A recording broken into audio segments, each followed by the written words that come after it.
Busy dads and functional strength training go together like carrots and peas, peas and carrots, peanut butter and jelly. I got it all here for you today. Everything you need to know about functional training and how to make it work for your busy lifestyle as a dad.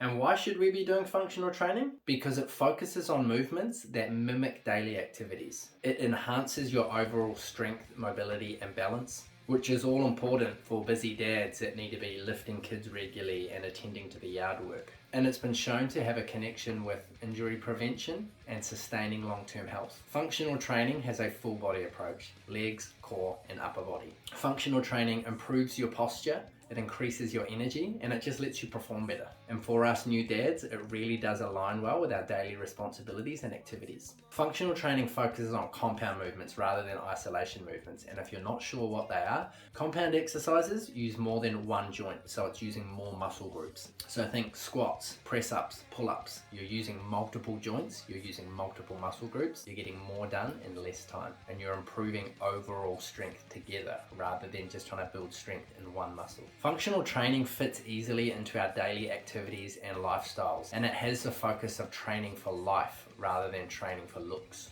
Some common misconceptions about functional training is it's just for athletes or professionals. That's not true. Anybody can do functional training. It also doesn't require any specialized equipment or even gym memberships. It's suitable for all fitness levels and it's super time efficient. An easy way to break down the kind of movements that you need to be doing for your lower body, your legs, you need to be doing a squatting variation and you need to be doing a hinging variation. So for our squatting variations, think things like squats, lunges, and for our hinging variations, think deadlifts or kettlebell swings. And your upper body is really easy to target just by focusing on pushing and pulling, because that's primarily what our upper body does. Think opening and closing a door.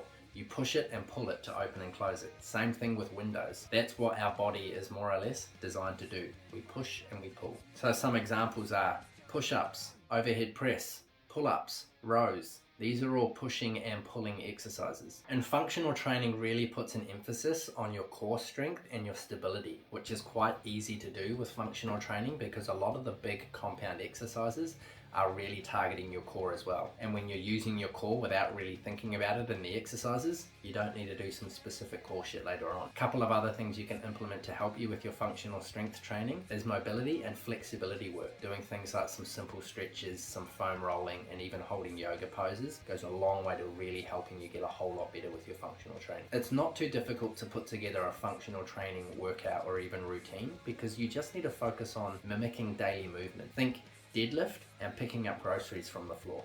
Think doing a squat and sitting up and down out of a chair. Sets and reps are pretty easy to tackle as well. Just stick with the usual. 3 to 4 sets, 8 to 12 repetitions in every set, and Bob's your auntie. You want to rest for 30 to 90 seconds between sets, and if you're really time poor, just make the whole workout a circuit. What I mean by that is doing one exercise after the other with a big rest at the end. You can get them done a whole lot quicker. I've been implementing this myself lately with my workouts. I've gone from taking 40 minutes to 20 minutes. And honestly, dads, put your ego aside. Don't worry about how heavy you're going with exercises. Focus on nice, slow, controlled tempo and proper form with your exercises. And to be honest, we're better off just doing most of these with body weight only. Adding in the extra weight is just extra stress that we don't necessarily need. You can get a crazy good workout in with just body weight exercises. I've hung up a set of gymnastics rings at my house, which is literally just in the hallway in front of the bathroom because you really don't need much space. And other than that, I'm not using any equipment at the moment. The majority of my exercises are done body weight only, and I'll use the rings just to do my pull-ups and my dips. It really is super easy to integrate this into your daily life as well. My workout's only taking 20 minutes. It's real easy to get them done in the morning while my wife is getting baby ready for a little bit. I'm more or less a stay-at-home dad now, so I spend the majority of the day with Bub. I do a few hours in the morning before baby wakes up, then my wife will spend a little bit of time with baby until she gets ready for her work, and then I'm with baby. So 20 minutes in the morning is all I need,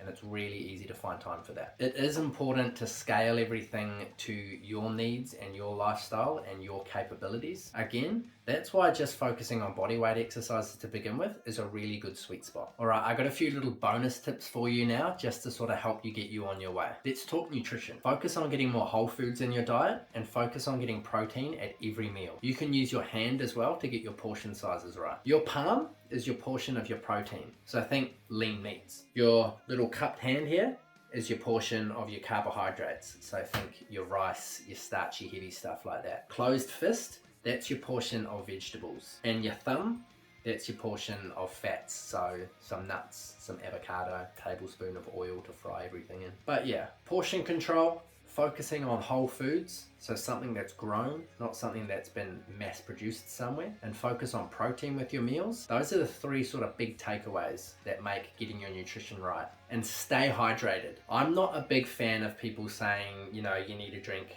8 cups a day or you need to drink 2 liters a day. We're all different body types. We're all different sizes.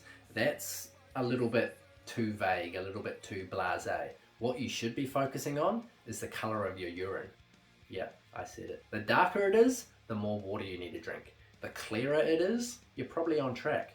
Going for a nice sort of straw color is really where you want to get at. If you're sitting around there, you're getting it right. And my last little tip is all about lifestyle. Find ways to make it a family affair. If you can get a couple of strength exercises in on your own during the week, all the other days, play some games with your kids, run around in the yard, do some fun stuff. The important thing is moving. We're not trying to be Instagram influencers. We're not trying to be fitness models. We're just trying to be better than we were yesterday, right? So don't put too much pressure on yourself. Make exercise fun.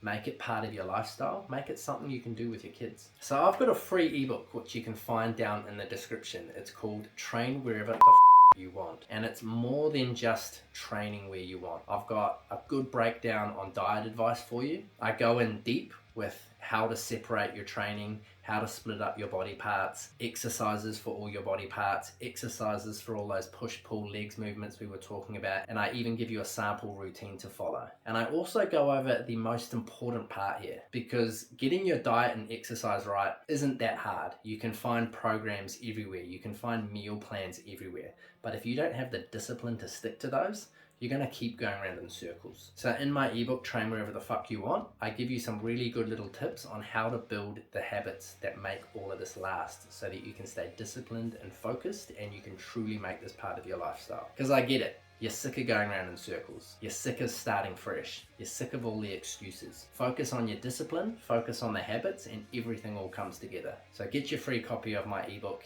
and stop making excuses. Alright, thanks for checking out the video. I'm Stefan Bradley from Grizzly Functional Training. Make sure you give me a like, give me a subscribe, and head down into the comments and let me know what it is you're struggling with. I'd love to hear your story.